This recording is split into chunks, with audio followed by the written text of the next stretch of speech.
Herkese merhabalar. Eser'in Mutfağı kanalıma hoş geldiniz. Bugün sizlere kahvaltılarınızda ve çay saatlerinizde çok güzel gidecek ikramlık bir tarifim var. Portakal aromasıyla eminim ki sizler için çok farklı bir lezzet olacaktır. Dilerseniz hemen güzel tarifimizin yapımına başlayalım. Tarifimiz için öncelikle bir su bardağından bir parmak eksik olacak şekilde ılık su kullanıyorum. Suyun içerisine bir tatlı kaşığı dolusu olacak şekilde kuru maya ekliyorum ve karıştırıyorum. Diğer malzemelerimizi hazırlayana kadar mayamızın aktifleşmesi için kenarda bekletmeye bırakıyorum.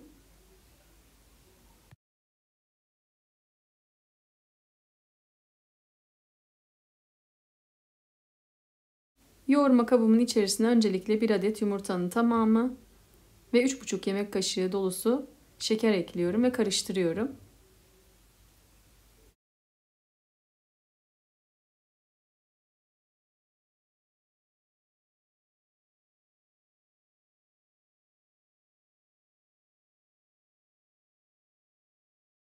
Yumurtayı ve şekeri iyice karıştırdıktan sonra içerisine 1 adet portakal kabuğunun rendesi ve 2 yemek kaşığı olacak şekilde sıvı yağ ekliyorum ve karıştırıyorum.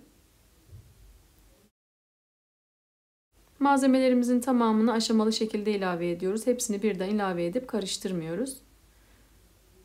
Tarifimizi hazırlarken detaylarını atlamayalım. Malzemelerimizi karıştırdıktan sonra kenarda bekleyen mayamızı ilave ediyoruz. Ve şöyle bir karıştırıp artık un ilavesi yapmaya başlıyorum. Unun bir kısmını ilave ettikten sonra içerisine yarım çay kaşığı tuz, 1 çay kaşığı kabartma tozu ekliyorum. Ve öncelikle tüm malzemelerimi spatula ile karıştırıyorum. Bu tarif için toplamda 3 su bardağı un ilavesi yapıyorum. Un miktarı markaya göre değişiklik gösterebilir. O yüzden unu kontrollü bir şekilde ekleyelim.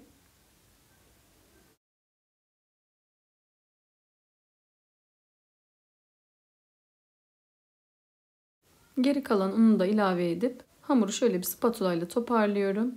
Ve daha sonra spatulayı çıkarıp elle yoğurma işlemine geçiyorum.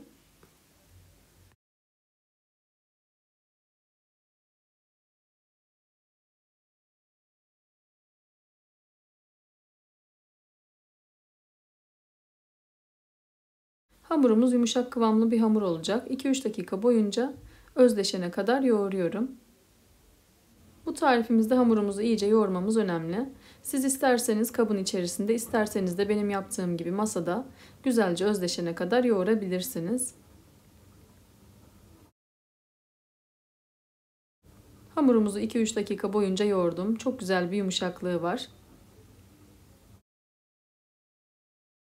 Son olarak üzerine 1 tatlı kaşığı tereyağı ekliyorum ve iyice yoğuruyorum. Tereyağı koyduğumuz zaman hamurumuzu yoğurmakta güçlük çekebilirsiniz. Daha sonra hamur tereyağını emdikçe güzel bir kıvam alıp toparlanacaktır. Siz isterseniz masada, isterseniz bu işlemi yoğurma kabın içerisinde yapabilirsiniz. Gördüğünüz gibi hamurumuz iyice toparlandı. Çok yumuşak, güzel bir dokusu oldu. Hemen yoğurma kabımın içerisine alıyorum ve üzerini kapatıp 30 dakika mayalanması için bekletiyorum.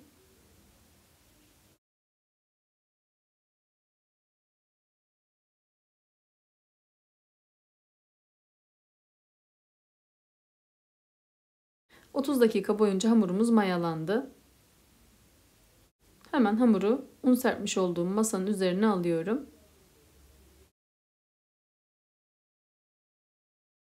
Maya kokusunun çıkması için hamuru şöyle 1-2 defa toparlıyorum.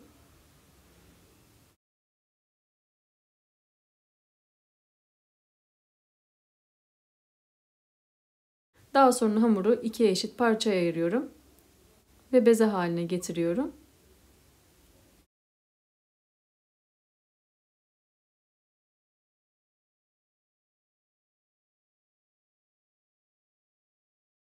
Bezeleri hazırladıktan sonra hemen bir tanesini alıyorum ve açma işlemine başlıyorum.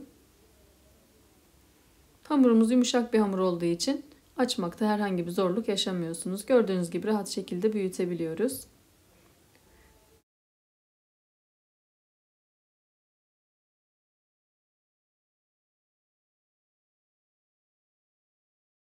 Hamuru bu şekilde büyüttükten sonra yuvarlak bir kağıdın üzerine alıyorum.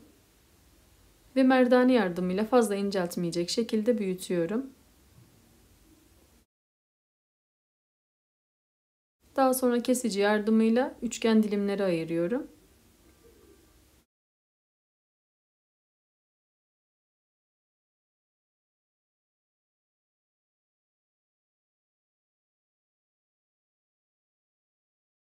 Şöyle sizlere kalınlığını da göstermek istiyorum. Çok fazla kalın değil, ince de olmayacak şekilde orta kalınlıkta hamur dilimlerimiz oldu. Mayalanırken yapışmaması için aralıklar bırakıyorum ve üzerini kapatıp 40 dakika mayalanmaya bırakıyorum. 40 dakikanın sonunda hamurlarımız çok güzel şekilde kabardı. Hemen kızartma işlemine başlıyorum. Tavanın içerisine yeteri kadar yağ ekledikten sonra orta ateşte ısıttım. Hamurları dikkatli bir şekilde yağın içerisine yerleştiriyorum. Hamurları orta ateşte kızartıyorum. Gördüğünüz gibi çok güzel şekilde pembeleşmişler. Bu kadar pembeleşmesi yeterli. Hemen alt taraflarını da çeviriyorum. Çok fazla yüksek ateşte pişirmeyelim ki içerisi hamur kalmasın. Diğer tarafı da pembeleştikten sonra iyice süzerek yağın içerisinden alıyorum. Hamurların tamamı bitene kadar aynı şekilde kızartıyorum.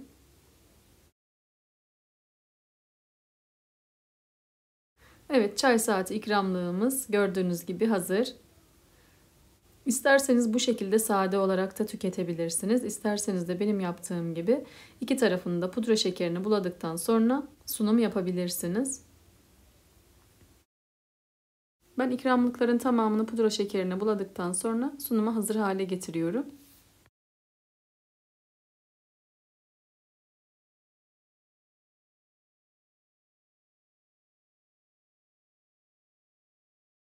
Gördüğünüz gibi çay saati ikramlığımız çok güzel oldu. Sizler de belirtmiş olduğum püf noktalara dikkat ederek aynı kıvamı ve lezzeti yakalayabilirsiniz. Yumuşacık güzel bir dokusu var. Şöyle sizlere içini de yakından göstermek istiyorum. İçi de çok güzel şekilde pişti. Portakal kabuğunun vermiş olduğu aroma çok yakışıyor. Kesinlikle denemenizi tavsiye ederim. Eminim ki sizler de lezzetine bayılacaksınız. Yağda kızartmamıza rağmen herhangi bir yağ çekme gibi bir durumu olmadı. Gönül rahatlığıyla deneyebilirsiniz. Deneyecek olan arkadaşlar yorumlar kısmında düşüncelerini benimle paylaşabilirler. Deneyecek olan herkese şimdiden afiyet olsun.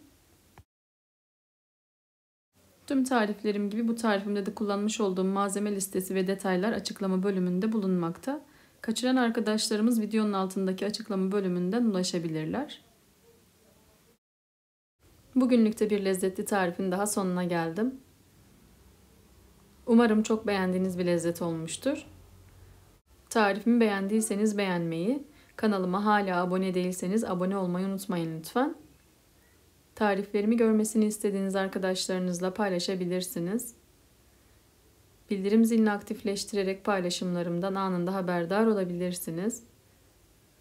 Farklı ve lezzetli tariflerde görüşmek üzere. Kendinize iyi bakın. Hoşça kalın.